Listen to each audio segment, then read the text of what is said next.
Hi, this is Bethany Gagne, founder of Numinous, the organization that sponsors the Global Peaceful Cities Project.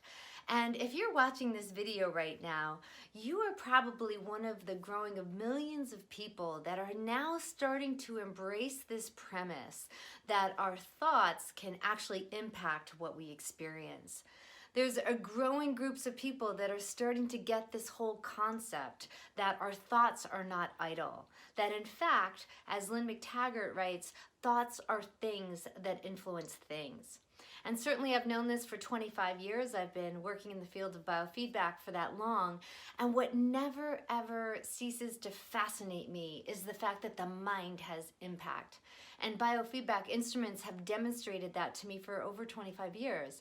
And so what's happened is that because I was so fascinated with that, it wasn't too long after that I started to study prayer and intentional research, and eventually started something called the Global Peaceful Cities Project. And so I've been working with this meme of, law of attraction or intentional research for a very long time. And in order to do this project, I feel as though it's my personal responsibility to know the latest and greatest, who's doing what in the field of intention. And I've studied, I've traveled quite a bit to learn to some of the top leaders. And what I've witnessed over time is this kind of unfortunate phenomenon. Very often I'll see people go to a meditation retreat, or they go to a really, high-powered seminar on kind of these high, law of attraction topics, and people come back and they're all jazzed and they're all excited. And then after a relatively short amount of time, you see them kind of really fall back into strong doubt and disbelief, or not really believe that heightened state that they experienced really existed. And I would watch this over and over and over again. I actually used to even watch it in my mom. She would go off to religious seminars and come home and be all excited, and within a few days be back to her kind of normal self. And so what I've noticed is, but what happens is over time is the fact that, and then people get frustrated and they feel like they're not getting the results. But what we learn after a while with law of attraction is it's not so much the thoughts, it's the state of being behind the thoughts. And a lot of times that doesn't get conveyed in this work.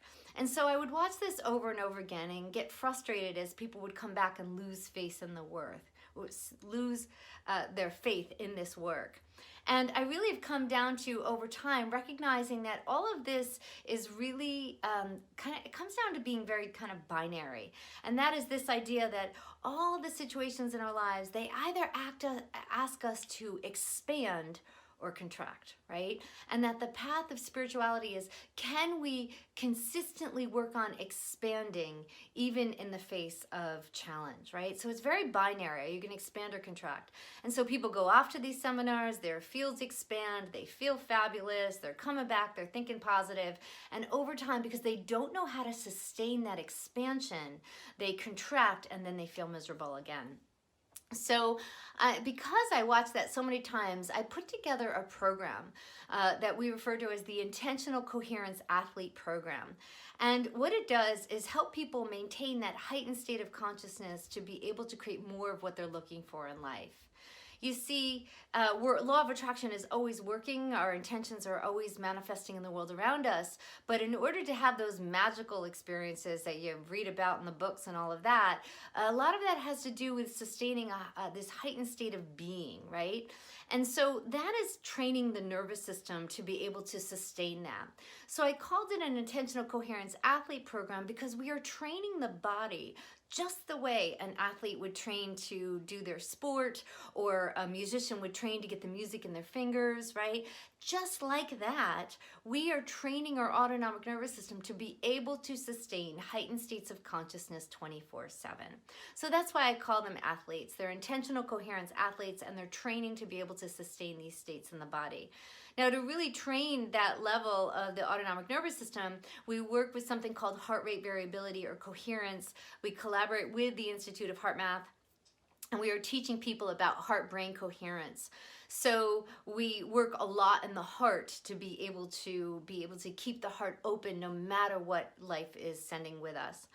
And also, we also train in the discipline of holding focus, of being able to keep the mind still, and giving people real feedback on that. And again, I often use biofeedback instruments to demonstrate that stillness of mind. So we've put together this program not only with all of that, but also to leave space so that people can send intentions not only to their own lives, to each other. And let me tell you how we do that.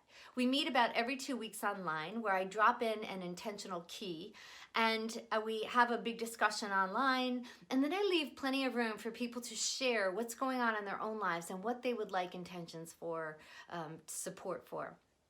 Then I create a customized meditation that not only embodies presents the intentional key, but also leaves space in the meditation for you to use that intentional key to send intentions to your own life. And then also, I leave time in the meditation for you to send intentions to somebody else on the list. You see, what happens is when each person shares what they'd like intentions for, we write it down on a list, and on each day we know which person to send intentions to. And so what this does, as Lynn McTaggart has said in her recent brilliant book, The Power of Eight, is this idea that when we send intentions to others, we benefit as well. And I've certainly seen that over the years, many, many years that I've been teaching Law of Attraction and teaching all of this work, that is certainly what happens. What I feel as though what happens in the energy field is that we create this kind of vacuum in the energy field. And as we're kind of taking ourselves off the throne of our own thinking and putting somebody else up there, we kind of create this vacuum that creates a space in the field for us to invite more goodness into our own lives as well. And so we've done this for quite a while now, and we have found that many people have had very profound, very meaningful results. We come back every 2 weeks and we share the results of our intentions. And people are learning more and more to be able to sustain heightened states of being, because I'm constantly challenging people to become intolerant of feeling miserable. And so we're applying these skills that I've been cultivating for many, many years, and it is just so much fun as we share and we learn from each other. So we're inviting you to become an athlete, an intentional coherence athlete. Our next class is starting March 11th, and it will be meeting every 2 weeks for quite a while, for about 4 months. And what the research has also shown is that when people are trained in intention, they get better over time. So not only are you learning the skills, you're actually receiving positive intentions from other people who are becoming more skilled as well. And so everybody benefits in the end. So we'd love to invite you to be part of this masterclass. Again, it's starting March 11th. It's going to be happening every 2 weeks. And also, I'm willing to do a Saturday class as well if people are interested. So please write info@peacefulcities.org and just write something about, interested in Saturday masterclass, and we'll see how that goes. But certainly we're going to be starting alternate Mondays starting March 11th. And we will be working together to create another class of athletes as well. So thank you so much for your interest in all of this work. I would certainly love to work more one-on-one with people. I mean, we just learn so much from each other, and we have a great time. And one thing I can tell you is that if you hang out in a room full of people that are willing to put effort into cultivating the light heart to send wishes of goodwill to other people, then the laughs are great and the running jokes are long, and we just tend to have a really, really great time with each other. As one of our participants said, he and somebody else couldn't make it one night, and they were both, quote, pained that they couldn't be there. So it's a very special experience. So we invite you to come participate. Please reach out to me if you're interested to know more, and we hope to hear from you soon. Thank you so much for your interest. Take care. Bye-bye.